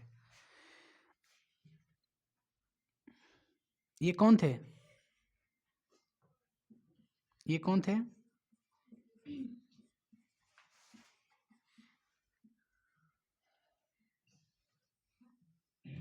इसमें कहीं कोई दिक्कत आप लोग को? ईसाई लोग कितना परसेंट थे? 7% भाषा बोलने वाले थे। अच्छा, हम कहते हैं कि हिंदी बोलने वाला भाषा 20%, यानी कि हिंदी बोलने का आबादी 20% होगा, वही ना मतलब होगा? क्या समझे? 13% क्या थे? यह मूल निवासी थे। 5% क्या थे? भारतीय। तब जाके दोनों मिलकर तमिल भाषा दोनों बोलते हैं। क्या परसेंट होते हैं? 18%। अंग्रेजी भाषा 7%।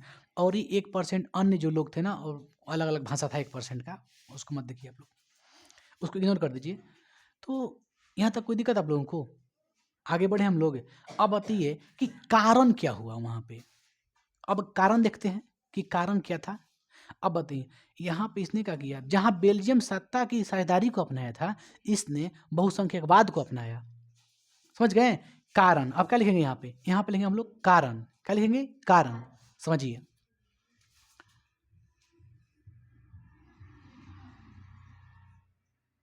समझिए कारण, समझिए।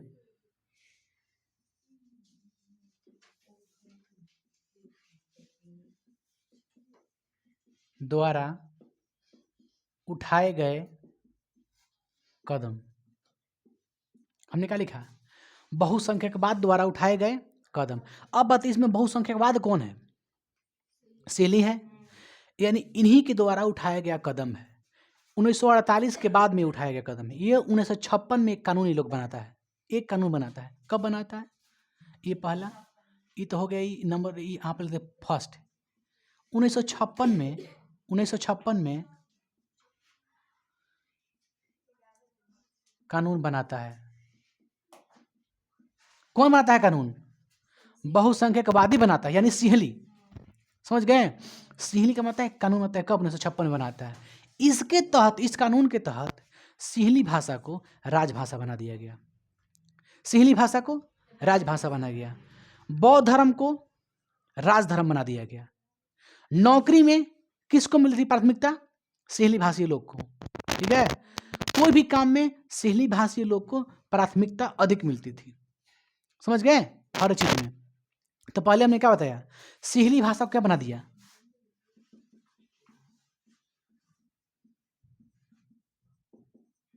सिहली भाषा को राजभाषा बना दिया। मेरे भाई समझिए,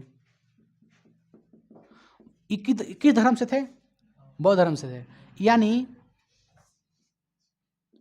बौद्ध धर्म को क्या बना दिया? राजधर्म।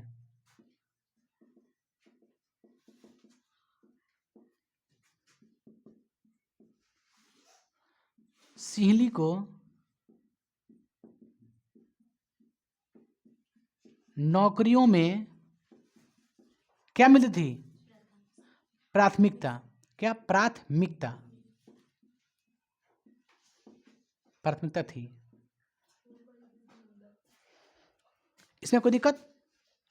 अब बताइए, स्कूल और कॉलेज में सिहली को क्या मिलता था? प्राथमिकता। स्कूल और कॉलेज में ध्यान दीजिए, बात मत कीजिए ना, का बताइए हैं। स्कूल और कॉलेज में क्या किया गया? सिहली को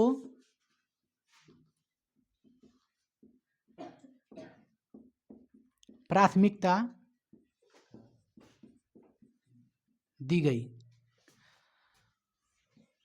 स्कूल कॉलेज में सिहली को क्या दिया गया? प्राथमिकता दी गई। और कुछ बताइए, सरकारी नौकरी में क्या किया गया? उन लोग का दिया गया, प्राथमिकता दिया गया। इसमें कोई दिक्कत है? अब क्या लिखते हैं? अब लिखेंगे परिणाम क्या हुआ। क्या लिखेंगे? परिणाम। बताइए, विद्रोह कौन करेगा? विद्रोह कौन करेगा? तमिल भाषी लोग करेगा, नहीं करेगा तमिल? तो अब आते हैं, इसका देखते हैं हम लोग परिणाम। इसका कोई वैल्यू नहीं है।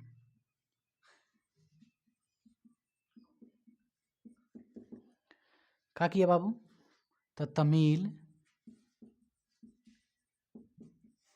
भाषी लोगों ने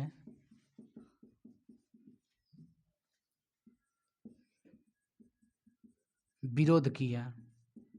ठीक है, पहला। दूसरा, क्या स्टार्ट हो गया? गृह युद्ध आरंभ हो गया वहां पे।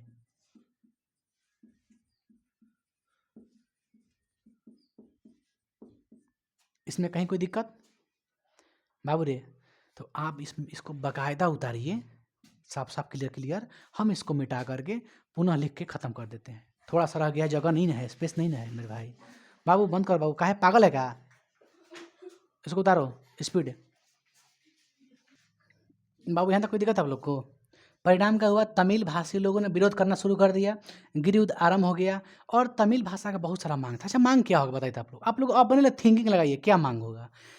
हर चीज़ में समान अवसर का मांग होगा। चाहे भाषा का भी हो, समान हो, उसका भी सम्मान हो, मेरा भी सम्मान हो। नौकरी में क्या हो? समानता हो, है ना? ध्यान दीजिए, बेशक कर देना आके पूरा क्लास। बढ़ जाओ, बढ़ जा। बहुत गोर है वो, इसलिए चल ध्यान दे। तो मेरी बात ध्यान सुनिए बाबू। तो इन लोगों का मांग बढ़ गया धीरे धीरे, और क्या हो गया? तो विरोध आंदोलन शुरू हो गया। और फिर क्या स्टार्ट हो गया बाबू? गृह युद्ध आरंभ हो गया। गृह युद्ध स्टार्ट होने के बाद इन लोगों ने क्या बनाना शुरू कर दिया?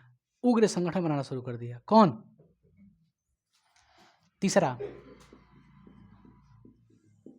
उग्र संगठन बनाया। जैसे जैसे लिट्टे, लिट्टे, याद रखिएगा। तमिल ने क्या बनाया? उग्र संगठन। इसका नाम क्या था? लिट्टे। कोई दिक्कत? आगे बढ़े हम लोग। ये सब मांग था उसका। अंतिम रूप से हम लिख देते हैं बाबू, इसमें कुछ खास नहीं है। दोनों समुदाय में क्या हुआ? बढ़िया टकराव हुआ। टकराव का रिजल्ट क्या हुआ था बताइए आप लोग? गृह युद्ध आरंभ हो गया था। और गृह युद्ध की समाप्ति कब होती है?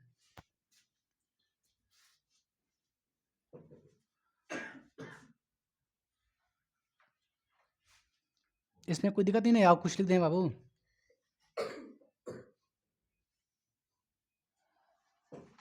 नोट में लेते हैं, ठीक है। 2009 में श्रीलंका की गृह युद्ध क्या होती है? समाप्त हो जाती है।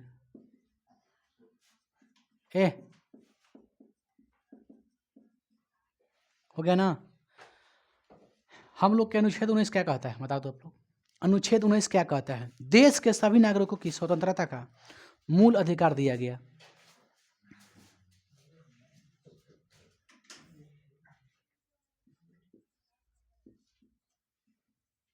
ये यहाँ तक खत्म हो जाता है बाबू, ठीक है। हम और दूसरा नोट भी लेते हैं। अनुच्छेद 19 यह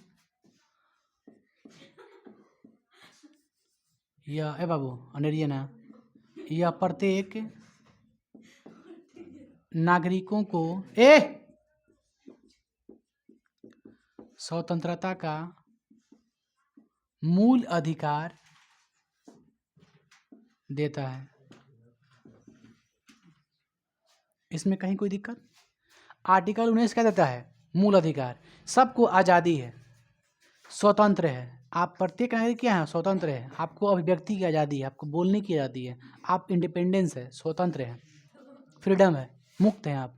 आपके ऊपर किसी का जोर जबरदस्ती नहीं है कि आप ये भाषा को अपनाओ, इस जाति को अपनाओ, इस धर्म को अपनाओ, इस समुदाय को अपनाओ, इस क्षेत्र को अपनाओ। आप किसी क्षेत्र में जाकर रह सकते हैं, बस सकते हैं। समझ गए?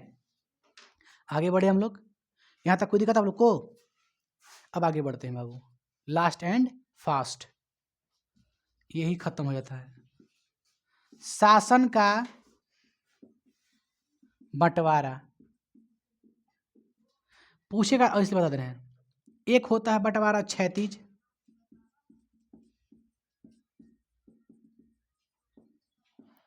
और एक होता है स्तरीय बंटवारा। कैसा बंटवारा? स्तरीय बंटवारा। ये भी तो स्टार्टिंग बता दिए आप लोग को। क्षैतिज बंटवारा कितने भाग में बटा गया है? 3 भाग। आप जानते हैं कौन कौन? विधायिका, कार्यपालिका और न्यायपालिका। स्तरीय बंटवारा ये भी 3 भाग में, ठीक है।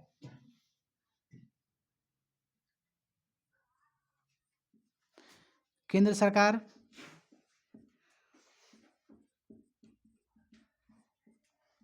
राज्य सरकार और एक स्थानीय सरकार। आपसे एग्जाम में पूछेगा सरकार के क्षैतिज बंटवारा को कितने भागों में बांटा गया? क्योंकि क्षैतिज बंटवारा 3 भाग में, कौन भाग 3 भाग में? बस कौन सी 3 भाग में? समझ गए आप लोग? क्षैतिज बंटवारा 3 गो, स्तरीय बंटवारा भी 3 गो। कोई दिक्कत? ये चैप्टर का होती है समाप्त।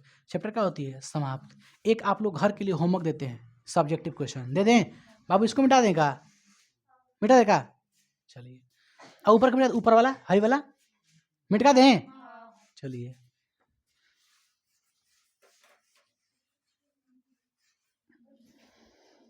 एक आप लोगों के लिए बाबू क्वेश्चन देते हैं हम, याद रखिएगा। क्या सत्ता में साझेदारी जरूरी है? अगर है तो कैसे? क्या सत्ता में, अच्छा बाबू, आपने बेल्जियम और श्रीलंका में क्या आपने निष्कर्ष निकाला?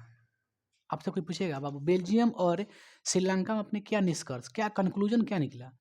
तो कहिएगा कि बेल्जियम सत्ता की साझेदारी को अपनाया और श्रीलंका ने बहुसंख्यकवाद को अपनाया, इसलिए वो हमेशा पंगु रहा। समझिए, निष्कर्ष हम इसी का लिख देते हैं ना, इसी का हिस्सा है बाबू। बाबू यहाँ तक हो गया क्या आप लोग का? ये मत लिखिएगा, इसको लास्ट में डालिएगा, ठीक है।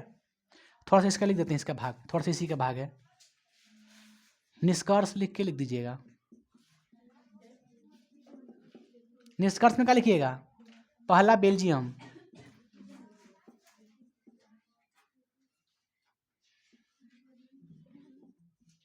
बेल्जियम ने क्या अपनाया? सत्ता की साझेदारी। दूसरा, ध्यान दीजिए, श्रीलंका ने क्या अपनाया? बस 5 मिनट, ठीक ठीक। श्रीलंका में क्या मेरे भैया होगा? देखो बाबू सुनिए, बहुसंख्यक वाद अपनाया, बहुसंख्यक वाद को अपनाया। समझ गए? क्वेश्चन सब्जेक्टिव घर के लिए। एक, क्या सत्ता में साझेदारी जरूरी है? क्या सत्ता में साझेदारी जरूरी है?